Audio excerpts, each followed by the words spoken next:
Allez, Bonjour à tous, bonjour les amis. J'ai décidé de vous présenter aujourd'hui Pascal Mélène. Pascal Mélène, il est maître praticien en hypnose ericksonienne. Il est également praticien en TTMO, ou alors on peut dire aussi le MDR dans le milieu médical. Bonjour Pascal. Bonjour Rose. Pascal, on va parler aujourd'hui d'hypnose ericksonienne, Oui. parce que l'hypnose, les gens se sentent de plus en plus concernés par ça ou sont intéressés. On sait que ça aide sur plein de choses. Par contre, avec tout ce qu'on voit à la télé, où les gens sont endormis, ils perdent la face, on leur demande leur carte bleue, ils tombent par terre, etc. C'est vrai que du coup, ça fait un peu peur aux gens. Est-ce que tu peux nous expliquer du coup, simplement, ce que c'est que l'hypnose ericksonienne, qu'est-ce qu'on traite avec l'hypnose, et voilà, histoire de vulgariser, simplifier un peu pour les gens. Disons que l'hypnose ericksonienne, déjà, c'est une hypnose thérapeutique. Oui. Donc déjà, dans l'idée d'aller mieux. Oui, c'est pas... Rien à voir avec Mesmer. Oui. Voilà. Donc ça se passe, comme vous le voyez ici, on est chacun dans un fauteuil. Ça se passe calmement. Oui, d'accord. On n'est pas allongé. Voilà. Pas du tout. Voilà. Bon, ce qu'il faut prendre conscience aussi, c'est que l'hypnose, il n'y a rien de nouveau. On a déjà retrouvé des traces en 3000 avant Jésus-Christ en Égypte. Oui, oui, donc c'est vraiment vieux l'hypnose. Et donc, dans tout ce qui est... c'était une hypnose, chirurgicale, surtout, à but chirurgical et dentisterie. On le retrouve encore maintenant. Ouais. Maintenant, c'est remis aussi au goût du jour. Certains dentistes font des opérations sous hypnose. Oui, c'est vrai. Voire même des opérations, maintenant, opérations à cœur ouvert, opération du cerveau, c'est vrai. Des blocs opératoires. Ouais, c'est vrai, voilà. c'est vrai, j'ai déjà entendu. Ouais. Donc, l'hypnose ericksonienne, c'est Milton Erickson qui l'a créée environ au milieu du XXe siècle. D'accord. Donc, c'est pas si vieux que ça. C'est pas si vieux que ça. Donc, c'est une hypnose très permissive, donc qui permet à la personne d'évoluer dans son milieu, à travers des protocoles qu'on peut lui présenter, proposer. D'accord. Donc, en fait, l'hypnose, permet de résoudre ou de faire péter des... Disons que c'est un travail sur l'inconscient. D'accord. Et donc, l'inconscient, il est là pour nous protéger. Même quand on vit les pires des choses, il fait en sorte que ce soit assez doux, quoi. D'accord. Donc, à travers l'hypnose, à travers la façon de procéder, donc de passer avec la transe permet d'accéder à l'inconscient, qui lui permet, à travers des protocoles adaptés à la problématique, que l'inconscient amène à la personne ce qu'elle a besoin pour aller bien. Pour aller mieux. Pour aller bien. Donc, du coup, ça se passe comment alors on vient avec un problème. Disons que oui, il y a toujours cette première séance, ça s'appelle l'anamnèse, où on va échanger avec le client. Donc, il vient avec une problématique. Donc, il m'explique un petit peu. Mon rôle, c'est de tout décortiquer et de voir un petit peu après... de comprendre, fait... Déjà, moi, ce qui m'intéresse, c'est de travailler sur les causes et les origines, et non pas sur la finalité. Ça veut dire qu'on n'est pas obligé de te dire pourquoi on vient, c'est ça ? En général, les gens pensent venir pour quelque chose.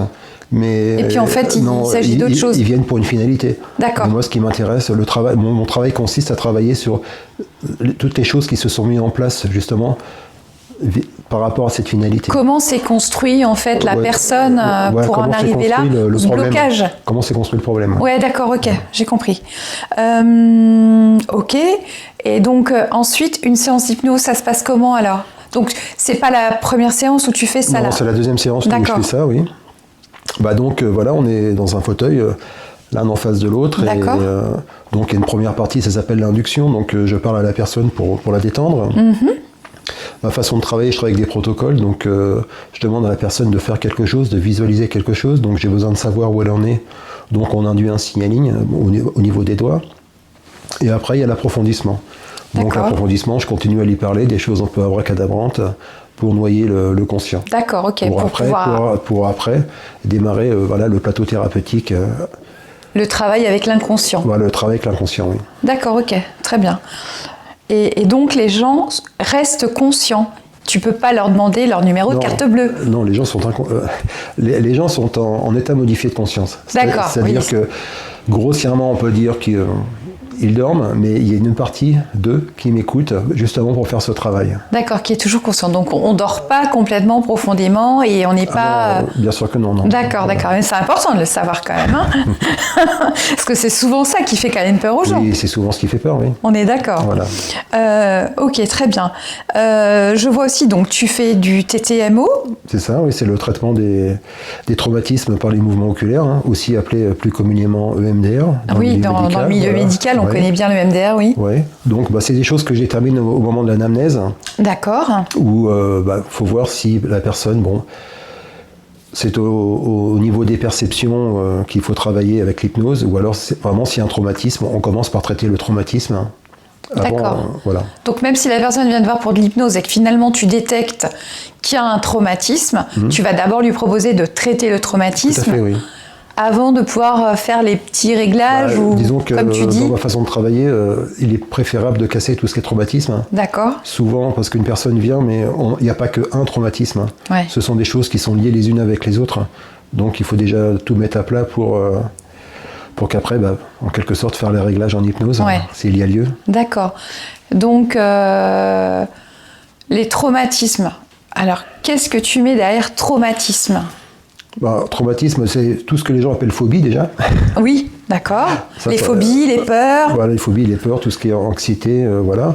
Et après aussi, tout ce qui est traumatisme, c'est lié à notre vie, à notre construction. Oui. Ça peut être aussi tout ce qui est abus sexuel, tout ce qui est violence. Comment dire, tous les problèmes d'abandon, de rejet, de trahison, toutes ces choses-là. Voilà. Toutes ces blessures émotionnelles. Toutes ces blessures émotionnelles qui sont là et qui nous empêchent d'avancer. Voilà, en fait. c'est ça. Donc quand il y a un événement miroir dans la vie qui vous font un peu disjoncter, vous ne savez pas trop ce qui se passe, vous réagissez d'une manière un peu particulière et c'est ces traumatismes-là qui se réveillent à ces moments-là. C'est vrai que quand quelque chose se réveille et que ça fait écho chez nous, tout d'un coup on n'est pas bien, on ne sait pas pourquoi. Et on a l'impression que notre vie est en train de vriller. Et c'est ça que tu appelles un traumatisme. Ouais, c'est ça que j'appelle un traumatisme. Et en fait, la personne, on n'a pas forcément conscience qu'il y avait quelque chose. Voilà, la personne, on n'a pas forcément conscience parce qu'un traumatisme ne nous empêche pas de vivre. Ouais. Comme là, par exemple, on est en train de parler ensemble, il n'y a aucun problème.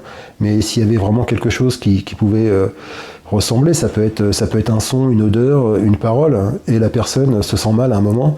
Et justement, ça réveille ce traumatisme. D'accord. Et donc, du coup, la personne, elle peut venir te voir en te disant j'ai ça, il se passe ça dans ma vie, je comprends pas. Tout à fait, oui, c'est comme ça que ça se passe. Ouais. C'est comme ça que ça se passe. Ils viennent pour une problématique d'aujourd'hui. D'accord. Voilà. Et disons que l'idée avec cette séance de TTMO, donc déjà dans ma manière de travailler, je travaille à la séance, c'est-à-dire que je travaille sur des séances qui peuvent aller au-delà de 2 heures. Ah oui. Ah oui, donc là, tu ne traites pas un traumatisme. Non, je traite des traumatismes. Ah oui, on est d'accord, parce que... Voilà, donc ce qui veut dire c'est super en même temps. Pour la personne, pour la même séance, tu traites... Voilà, c'est ça. Donc je ne traite pas juste une problématique, parce que, comme j'ai dit tout à l'heure, les traumatismes, c'est beaucoup de traumas qui sont liés les uns avec les autres. D'accord. Donc c'est pas évident à déterminer vraiment celui qui pose problème. Donc l'idée, pour moi, c'est de trouver une porte d'entrée émotionnelle, moi j'appelle ça comme ça. D'accord. Aujourd'hui, par rapport à un mal-être de la personne, et de là, ça permet moi j'appelle ça le tour du propriétaire.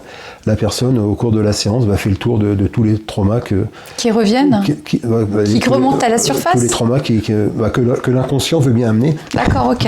Et donc tu traites tous les traumas qui peuvent remonter. Et je traite tous les traumas qui remontent. Et qui sont du coup en lien avec la problématique de la personne. Forcément, oui, forcément. C'est forcément en lien. À la fin, on a l'origine de la problématique, quoi. D'accord. Ah oui, en fait, tous les événements qui remontent sont forcément liés. Les uns aux et tant qu'il y en a qui remontent, tu traites tout ce qui remonte. C'est ça, oui. C'est ça ? Ouais. Ah oui, je comprends que ça peut durer. Ça peut durer un moment, quoi. Oui. Du coup, ok. Mais en même temps, c'est super parce que la personne est rentrée. Elle a une vie avant et elle a une vie après. Voilà, tout à fait. C'est quand même génial. Ah, ça, c'est super. Qu'est-ce que je voulais dire d'autre ? Donc, du coup, tu fais le TTMO. La personne, du coup, une fois que ça s'est réglé, donc sa vie, forcément, elle va réagir différemment. Elle va réagir, oui, complètement différemment par rapport à des situations.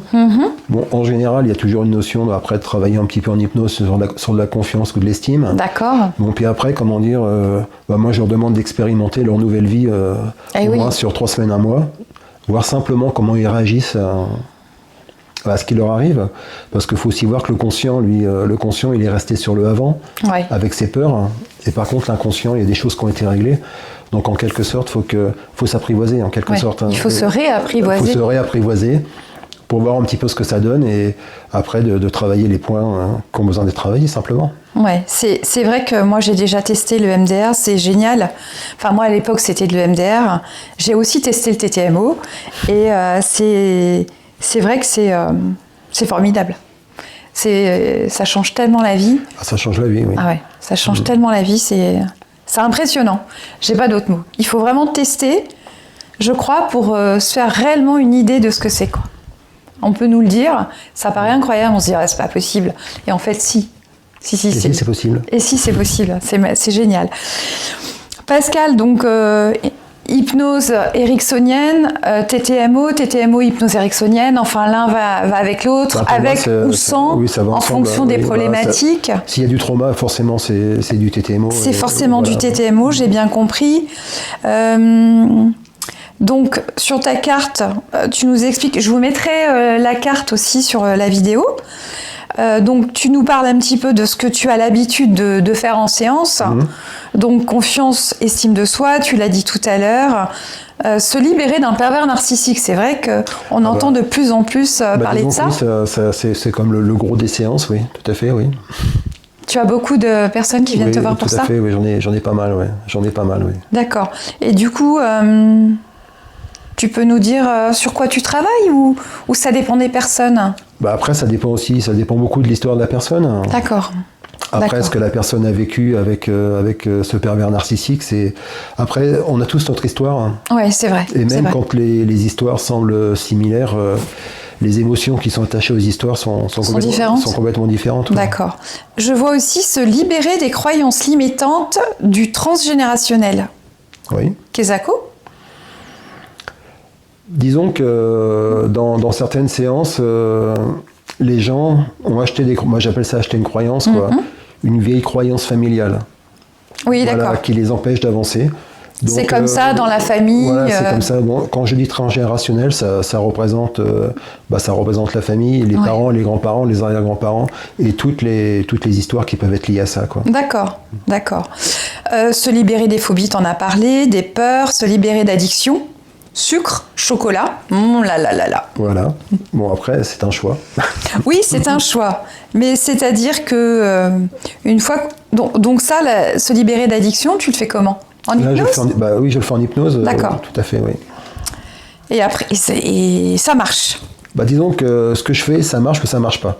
Disons qu'en général, il n'y a pas de problème, ça marche toujours. Mais si ça ne marche pas, les gens, dès le soir, ils voient que ça n'a pas fonctionné. Ah d'accord, ok. Parce que par exemple, si c'est une notion de sucre, liée au sucre, gâteau, chocolat, enfin tout ce qu'on veut, quoi. Disons que dès que la séance est finie, c'est acté à 80-90%, quoi. Oui, donc après, il n'y a plus d'envie de manger des gâteaux, plus de sucre, plus... D'accord, donc si on a encore envie, c'est qu'on n'était peut-être pas tout à fait prêt. Ça peut vouloir dire ça Ah oui, il y a aussi une notion que quand on vient me voir, faut être prêt. Oui, on ne peut pas faire ça pour faire plaisir à son mari, à sa femme. Ça, tout à fait. Je ne suis pas magicien, c'est un travail à deux. Et comme je dis, il faut être aligné et être prêt. Parce que l'inconscient, si on travaille sur l'inconscient, et puis que l'inconscient, il est content de manger des gâteaux et du sucre, c'est une séance pour rien. Oui, c'est dommage. Ensuite, tu mets faire face à la dépression, à la maladie. Tu peux... faire face à la dépression, c'est toujours pareil. La dépression, c'est une finalité. Et après, déjà, à travers l'anamnèse, avec ce qu'on peut voir avec la personne, et justement, c'est de travailler sur les points qui ont déclenché la dépression. D'accord, ok. Très bien. Donc, tu as dit tout à l'heure, se libérer après des sévices sexuels, de la maltraitance, donc ça, c'est le MDR. Faire le deuil d'une personne, d'une situation, d'un vécu. Donc c'est toujours pareil, après c'est propre à chacun. Et après, c'est toujours une histoire où il y a des émotions qui sont attachées. Faire le deuil, c'est quand on a perdu quelqu'un de proche ou moins proche. Faire le deuil, déjà, c'est quand c'est le moment pour la personne. Il y a pas de... Là, c'est propre à chacun. Oui, il n'y a pas de bon moment. Non, il n'y a pas de bon moment, c'est leur moment à eux. Moi, j'ai une dame, 15 jours après, elle est venue pour faire le deuil de son mari. Qui était décédé ? Qui était décédé, c'était vraiment très dur, il était très malade et tout ça. Mais je veux dire, il y en a d'autres, ils gardent le deuil toute leur vie et ça leur va bien. Oui, d'accord. Et comment dire, c'est simplement que à travers cette séance de MDR, eh bien, l'histoire, c'est toujours l'histoire de la personne. On la change pas, elle l'oublie pas. Par contre, on enlève toutes les émotions attachées à l'histoire, toutes ces émotions qui font mal. Oui, d'accord. Donc en fait, le deuil, du coup, est accepté ? Le deuil est accepté, oui. Déjà, ça passe par l'acceptation. Et après, quand la personne se remémore l'autre, eh bien, c'est plus à travers des bons moments. Oui, que des mauvais moments. Que des mauvais moments, oui. C'est super. Se libérer des blessures émotionnelles, tu en as parlé tout à l'heure. Le rejet, l'abandon, l'humiliation, la trahison. Je crois qu'on a fait le tour du sujet. Pascal, tu es également magnétiseur, barreur de feu ? Oui, je suis magnétiseur, barreur de feu aussi, oui. Donc, disons que je magnétise, oui. Donc, tout ce qui est notion de douleur, bien sûr, pour alléger. Après, je travaille beaucoup sur le feu aussi, tout ce qui est zona, enfin tout ce qui est lié au feu. Après, j'accompagne aussi des gens en radiothérapie. Tu accompagnes des gens en radiothérapie, oui. Super. C'est-à-dire, comment tu les accompagnes ? Disons que c'est pareil, j'y rencontre une fois. Et comment dire, ça me permet déjà de les voir, de les prendre en photo, parce qu'après je travaille à distance. Et je travaille sur eux déjà énergétiquement le matin, pour les rebooster. Et ensuite... pour leur redonner de l'énergie. Pour redonner de l'énergie, oui, pour les mettre à un bon niveau. Oui, déjà, et puis plus volontaires dans ce qu'ils font, quoi.